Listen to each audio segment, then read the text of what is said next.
కాంతమ్మ గారు పిసినారితనంగా ప్రవర్తిస్తూ ఉండేవారు. తను ఎప్పుడూ కూడా కిరాణం కొట్టులో సామాను కొనిందే లేదు. కిరాణం కొట్టులో సామాను కొంటే డబ్బులు అయిపోతాయి అని తను కిరాణం కొట్టులో ఎప్పుడు కూడా సామాను కొనేది కాదు. ఇరుగు పొరుగు వారిని అడిగి తను జీవనాన్ని సాగిస్తూ ఉండేది. ఈ రోజు నాకు చాయ్ తాగాలని ఉంది. అలాగే నాకు టమాటాలు కూడా అవసరం ఉంది, మిరపకాయలు కూడా అవసరం ఉంది. మిరపకాయలేమో సరస్వతి ఇంట్లో అడుగుతాను, టమాటాలేమో సోముగాడి ఇంట్లో అడుగుతాను, చాయ్ ఏమో లక్ష్మి ఇంట్లో తాగి వస్తాను. ఇప్పుడు నేను లక్ష్మి ఇంటికి వెళ్తాను అని కాంతమ్మ గారు అనుకొని లక్ష్మి ఇంటికి వెళ్తారు. లక్ష్మి, కాంతమ్మ గారు వస్తున్నారు, మళ్ళేం అడుగుతారో. ఏంట్రా రామయ్య, నీకు నేను ఎలా కనిపిస్తున్నానరా? అడుక్కునే దానిలాగా కనిపిస్తున్నానా? నేనేదో లక్ష్మితో మాట్లాడదామని వచ్చాను. నువ్వేంట్రా ఏదో అడగడానికే వస్తుంది అన్నట్లుగా మాట్లాడుతున్నావు? అయ్యో, నేనిప్పుడు ఏమన్నాను కాంతమ్మ గారు? మీరు ఎప్పుడు వచ్చినా కూడా మా ఇంట్లో నుండి ఏదో ఒకటి అడిగి తీసుకొని వెళ్తారు కదా, అలాగే ఇప్పుడు కూడా ఏదో ఒకటి అడిగి తీసుకొని వెళ్ళడానికి వచ్చారు అని అనుకున్నాను. నువ్వు అనుకుంటావురా, ఎందుకు అనుకోవు? కాంతమ్మ గారు, మీరు రామయ్య మాటలేం పట్టించుకోకండి, కానీ మీరెందుకు వచ్చారో అది చెప్పండి. అయ్యో ఏంటే లక్ష్మి, ఏదో వట్టిగా కూర్చొని మాట్లాడడానికి వచ్చాను. నువ్వేంటే వెళ్ళు అన్నట్టుగా మాట్లాడుతున్నావేంటి? అయ్యో వచ్చాను నార్మల్ గా మాట్లాడడానికి, దానికే అంత ఫీల్ అవుతున్నారేంటి మీరిద్దరు? మీ ఆస్తినేదో నేను తీసుకొని వెళ్తున్నట్లు. అలా కాదు కాంతమ్మ గారు, మీకు అవసరం లేనిదే మీరు మా ఇంటికి రారు కదా, ఏదైనా తీసుకొని వెళ్తారేమో అడిగి అని అంటున్నాను. ఏంటే లక్ష్మి, నువ్వు కూడా రామయ్యలాగే మాట్లాడుతున్నావు. అసలు మీ కంటికి నేను ఎలా కనిపిస్తున్నానే? నా కంటికైతే మీరేదో అవసరం ఉండే వచ్చినట్లుగా కనిపిస్తుంది. అబ్బా, నువ్వు కూడా అలాగే మాట్లాడతావేంటే రామయ్యలాగే? మీ ఇద్దరితో అరిచి అరిచి నా తల నొప్పిగా ఉంది. కాస్త టీ ఇలా ఇవ్వు. అదిగో లక్ష్మి, అర్థమైందా? మన ఇంట్లో నుండి ఏం తీసుకొని వెళ్ళడానికి రాలేదు, కానీ మన ఇంట్లో టీ తాగడానికి వచ్చారు కాంతమ్మ గారు. వెళ్ళు, అరిచి అరిచి కాంతమ్మ గారి తల నొప్పిగా ఉందంట. కాస్త టీ తెచ్చి ఇస్తే తాగి పెడతారు. అర్థమైందండి. ఈ కాంతమ్మ వస్తే ఏదో ఒకటి తీసుకొని వెళ్తుంది, లేదంటే ఏదో ఒకటి తాగి తిని వెళ్తుంది. మనకు తెలియని విషయమా? సర్లేండి, టీ తీసుకొస్తానాగండి. ఏంట్రా రామయ్య, ఏంటి విశేషాలు? కూలికి వెళ్తున్నావా ప్రతిరోజు? వెళ్తున్నాను కాంతమ్మ గారు, వెళ్ళకపోతే ఇల్లెలా గడుస్తుందండి? ఇదిగోండి కాంతమ్మ గారు, టీ తీసుకొని తాగి ఇక్కడ నుండి తొందరగా వెళ్లిపోండి. అయ్యో, తాగి వెళ్ళకపోతే ఇక్కడే ఉంటానా ఏంటే? ఉంటే ఏమైనా అడుగుతానని భయపడుతున్నావా? మీరు తాగి ఇక్కడే ఉంటే ఇంకేదైనా అడిగి తీసుకొని వెళ్తారేమో అని మా భయం మాకుంది కాంతమ్మ గారు. మీరు తొందరగా టీ తాగి ఇక్కడ నుండి వెళ్లిపోండి. రామయ్య కాంతమ్మ ఇద్దరు టీ తాగుతారు. సరేరా రామయ్య, నేను వెళ్ళొస్తాను. లక్ష్మి వెళ్ళొస్తాను. వెళ్ళండి, మళ్ళీ రాకండి. కాంతమ్మ గారు అక్కడి నుండి సోము ఇంటికి బయలుదేరతారు. ఈ రామయ్య లక్ష్మి మాటలైతే మీదనే ఉన్నాయి, కనీసం నేనేమనుకుంటానా అని ఆలోచించకుండా మాట్లాడుతున్నారు. అయినా కానీ ప్రతిరోజు ఎవరింట్లో నుండి అలా తీసుకొని వెళ్తుంటే ఎవరికైనా కోపం వస్తుంది. అయినా కానీ నేను అవన్నీ మాటలు పట్టించుకోవద్దు. పట్టించుకుంటే నేనెలా బ్రతుకుతాను అని కాంతమ్మ గారు సోము ఇంటికి వెళ్తుంది. ఒరే సోము, కాసిన్ని మిరపకాయలుంటాయి ఇవ్వరా? పప్పులోకి మిరపకాయలు లేవురా. పప్పులోకి మిరపకాయలు లేకుంటే పప్పు ఎలా ఉంటుంది? అందుకని కొన్ని మిరపకాయలు ఇవ్వరా. నేను తోట పెట్టాను కాంతమ్మ గారు, మీకోసమనే తోట పెట్టాను. ఆ తోటలోకి వెళ్లి తెంపుకోండి, వెళ్ళండి.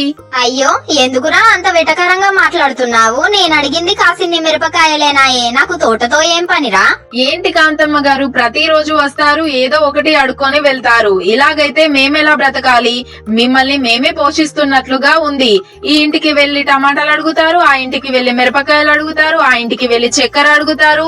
ఇంకా ఎప్పుడండి మీరు కిరాణం దుకాణంలో మీకు కావాల్సిన సామాను కొనుక్కునేది? నేనెందుకు కొనుక్కోనరా? నేను కిరాణం కొట్టుకు వెళ్లి నెలకి సరిపడా సామాను కొనుక్కుంటాను. అలాగే మార్కెట్ కి వెళ్లి నెలకి సరిపడా కూరగాయలు కొనుక్కుంటాను. ఏదో ఈ రోజు మిరపకాయలు తక్కువయ్యాయి, అందుకోసమే నేను అడగడానికి వచ్చాను. కాసిన్ని మిరపకాయలుంటే ఇవ్వరా? ఎన్నిసార్లని అడిగిపించుకుంటావు? అవును కాంతమ్మ గారు, మీ వల్లే కూరగాయల షాపు వాడు కిరాణం కొట్టువాడు బ్రతుకుతున్నాడంట. మాకు కూడా తెలిసిందిలేండి.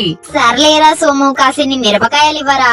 సోము మిరపకాయలని తీసుకొచ్చి కాంతమ్మ గారికి ఇస్తాడు. కాంతమ్మ గారు ఆ మిరపకాయలని తీసుకుని సరస్వతి ఇంటికి వెళ్తుంది. ఓసే సరస్వతి, ఏం చేస్తున్నావే? వచ్చారా కాంతమ్మ గారు? ఏం కావాలండి మీకు?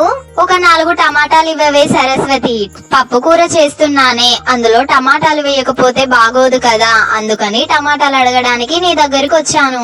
సర్లే కాని ఇంతకీ మీ చేతిలో మిరపకాయలు కనిపిస్తున్నాయి, అవి ఎవరి దగ్గర అడుకొచ్చుకుంటున్నారు? ఏంటే నేను ఎలా కనిపిస్తున్నానే? నా దగ్గర డబ్బులు లేవని నేను అడుకొచ్చుకునే దానిలాగా కనిపిస్తున్నానా? ఇందాకే కూరగాయలు అతని దగ్గర మిరపకాయలు కొనుకొచ్చుకుంటున్నాను, అతని దగ్గర టమాటాలు అయిపోయాయంట, అందుకని నిన్ను అడుగుతున్నాను. అబద్ధం చెప్తే అతికినట్లు ఉండాలి కాంతమ్మ గారు. కూరగాయలు అతను ఈ రోజు రేపు రానని చెప్పాడు. ఈ రోజు కూరగాయలు అతను ఎక్కడి నుండి వచ్చాడు? వస్తే అతనికి నేనే డబ్బులు ఇచ్చేది ఉంది. మొదటగా నా ఇంటికే వస్తానని చెప్పాడు. ఎందుకని అబద్ధం ఆడుతున్నారు? ఇదంతా కాదే సరస్వతి, కాస్త 4 టమాటాలు ఇవ్వవే, నేను పప్పు కూర చేసుకుంటాను. కాంతమ్మ గారు, ఇలా ప్రతిరోజు ఒకరిండ్లలో ఒకటి ఒకరింట్లో ఒకటి ఇలా అడుక్కోవడం మీకు కొంచెం సిగ్గుగా అనిపించట్లేదా? ఎందుకని ఇంత పిసినారితనంగా ప్రవర్తిస్తున్నారు? మీకు ప్రతి నెల 2000 పెన్షన్ వస్తుంది, వాటితో మీరు హాయిగా బ్రతకొచ్చు. ఈ పాడు బుద్ధి ఏంటండి మీకు? ఏంటే, నాకు పెన్షన్ డబ్బులు వస్తే వాటితో నేను ఖర్చు చేయడం లేదు అనుకుంటున్నావా? సర్లే కాని ముందు 4 టమాటాలు ఇవ్వవే.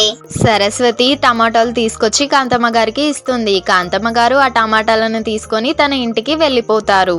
సరస్వతి, ఏదో ఒకటి చేయాలి. ఈ కాంతమ్మ మన ఇళ్లలోకి వచ్చి అడగకుండా చేయాలి.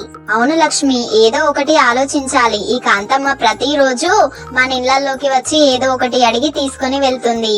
ఇలాగైతే మనము ఎలా బ్రతుకుతామో? కాంతమ్మనే సగం పోషిస్తున్నట్లుగా అనిపిస్తుంది. ఏంటి సోము, లక్ష్మి, సరస్వతి మీరు ముగ్గురేదో మాట్లాడుకుంటున్నట్లున్నారు? ఇంకెవరి గురించి రంగయ్య గారు? ఆ కాంతమ్మ గారు ఉన్నారు కదా, మా ఇళ్లలోకి ప్రతిరోజు వచ్చి ఏదో ఒకటి అడిగి తీసుకొని వెళ్తుంది. అవునారా? మీరు అడిగినప్పుడు ఇవ్వకండి. తను కూరగాయల షాప్ లోకి వెళ్లి కూరగాయలు కొనుక్కుంటుంది, అలాగే కిరాణం కొట్టులోకి వెళ్లి తనకు కావాల్సిన సామాను కొనుక్కుంటుంది.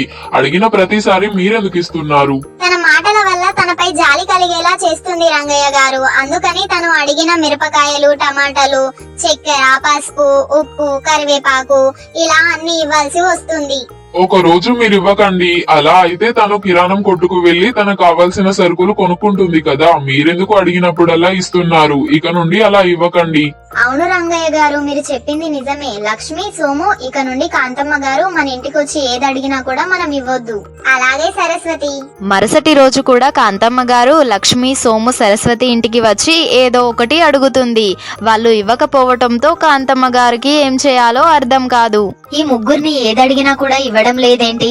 ఇలా అయితే ఈ రోజు నేను ఎలా భోజనం చేయాలో అర్థం కావట్లేదు. ఇక చెయ్యక తప్పుతుందా? వెళ్ళి ఆ పెన్షన్ డబ్బులు తీసుకొని కిరాణం కొట్టుకు వెళ్లి కిరాణం సామాన్ తీసుకొచ్చుకోవాలి. అలాగే కూరగాయల షాప్ కు వెళ్లి కూరగాయలు కొనుక్కొచ్చుకోవాలి. ఈ ఒక్క రోజు అలా కొనుకొచ్చుకుంటే 2 రోజులు ఆగి మళ్ళీ వీళ్ళని అడిగితే వీళ్ళే ఇస్తారు అని కాంతమ్మ గారు అనుకొని కిరాణం కొట్టుకు వెళ్లి అలాగే కూరగాయల కొట్టుకు వెళ్లి కూరగాయలు, కిరాణం సామాను 2 తీసుకొని తన ఇంటికి చేరుకుంటారు. రామయ్య, లక్ష్మి, సరస్వతి, సోము మీరంతా ఇక్కడ ఏం చేస్తున్నారు? మీరు ఈ రోజు ఏమీ ఇవ్వకపోవడం వల్ల కాంతమ్మ గారు కిరాణం కొట్టుకు అలాగే కూరగాయల కొట్టుకు వెళ్లి కూరగాయలు మరియు కిరాణం సామాను కొనుక్కొని ఇప్పుడే ఇంటికి వెళ్లారు. అవునా రంగయ్య గారు, చాలా మంచి విషయం చెప్పారండి. నాకు కాస్త పనుంది, నేను పొలం దగ్గరికి వెళ్ళొస్తాను అని చెప్పి రంగయ్య అక్కడి నుండి వెళ్లిపోతాడు. రంగయ్య చెప్పింది విన్నారు కదా, పదండి. మన ఇళ్లలో నుండి పప్పులు, ఉప్పులు అన్ని అడిగి తీసుకొని వెళ్ళింది కదా, మనము ఇప్పుడు కాంతమ్మ గారి దగ్గర సామాన్ ఉన్నప్పుడే తీసుకొచ్చుకుందాం, పదండి అని రామయ్య, లక్ష్మి, సరస్వతి, సోము వీళ్ళు 4 కలిసి కాంతమ్మ గారి ఇంటికి వెళ్తారు.